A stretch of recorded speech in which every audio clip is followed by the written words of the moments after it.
Have you ever had one of those dreams that just sticks with you? I mean, it doesn't feel like random nonsense. It feels important, like a message, so urgent it practically shakes you awake.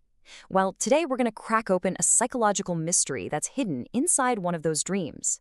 A dream about a hotel fire that's really more like a fire drill for the soul, a life or death diagnosis from the dreamer's own mind.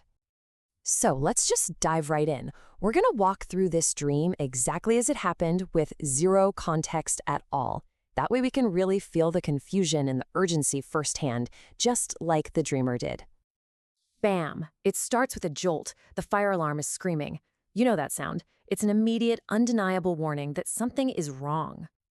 But then, almost right away, a voice pipes up. Maybe it's in your own head, maybe it's someone in the dream, but it says, "Nah, it's not real. It's fine, don't worry about it." Just like that, the warning gets pushed aside. Okay, and this is where it gets super chilling.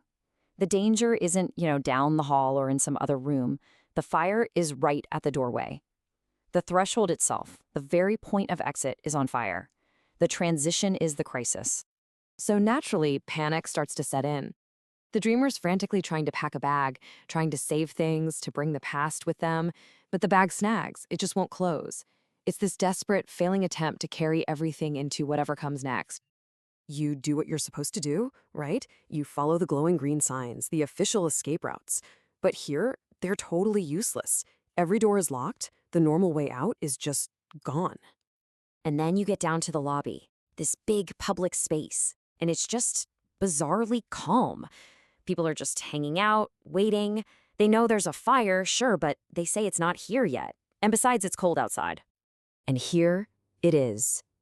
The brutal, unbelievable punchline. The dreamer actually makes it outside, to safety, into the cold, fresh air, and then turns around and goes back inside the burning building.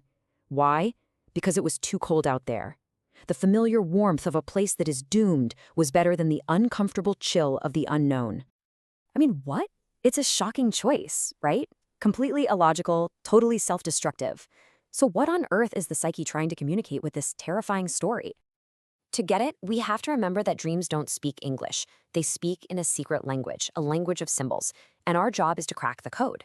This isn't just random brain noise. It's a very real message from our unconscious mind. And the key to this whole thing is an idea from Carl Jung called a compensatory dream.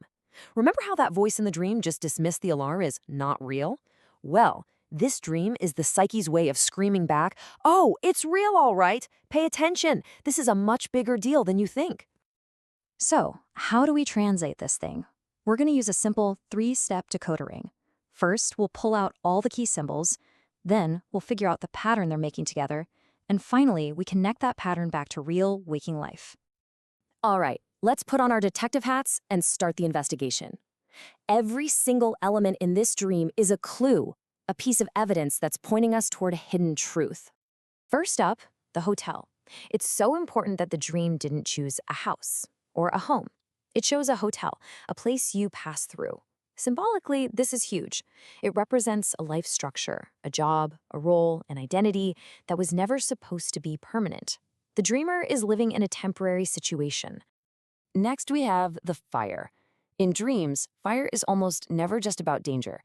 It's a symbol of powerful transformation, the energy that destroys an old, outdated way of being to make room for something new. And remember where it was? At the threshold. The moment of transition itself is on fire with urgent, unavoidable change. And that bag that just wouldn't zip? Oh man, this is such a classic move from the psyche. The bag is everything you're trying to carry with you into the next phase of life. And the dream is basically shouting, you're trying to pack it all your old roles, your responsibilities, your entire past. It doesn't fit. You have to leave something behind. Following those exit signs only to find locked doors, that points to a serious conflict about trying to help other people. The message from the unconscious is brutally honest. That part of you that feels responsible for everyone else, your old savior role, is now in direct opposition to your own survival. So what's the deal with all those people just hanging out in the lobby? They represent the collective, society, the status quo. They only react to what's right in front of their faces. They choose the immediate comfort, the warmth of the lobby, over more abstract risk, like a fire upstairs. They're the voice of let's just not deal with it right now. So when you put all of these clues together, The temporary hotel, the transformative fire, the overstuffed baggage, the passive crowd? A really stark choice starts to take shape. The dream's final diagnosis basically gives you two doors. Door number one is staying inside. It's warm, it's familiar, you've got company, but it's a death trap. It is absolutely doomed. Door number two is going outside. It's cold, it's unknown, you might be alone, but you'll survive. It's freedom. The psyche has laid out the two paths with zero ambiguity. Okay, and this is where the dream stops being about someone else and becomes a mirror. Because the patterns in a dream like this are so deeply human. So let's turn its questions back on ourselves for a minute. So think about it. What is the job, the role, the relationship, the situation in your own life that you know deep down was meant to be temporary, but you've kind of started treating it like a permanent home? What's your hotel? And what's in your bag that won't zip? What old identities, old obligations, or responsibilities are you desperately trying to drag into the next chapter of your life, even when your soul is telling you they just won't fit anymore? And this all leads us to the final, most piercing question the dream asks.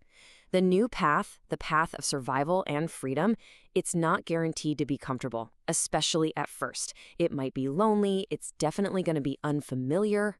So the dream's ultimate challenge is this: to save yourself from the fire, are you willing to be cold for a while?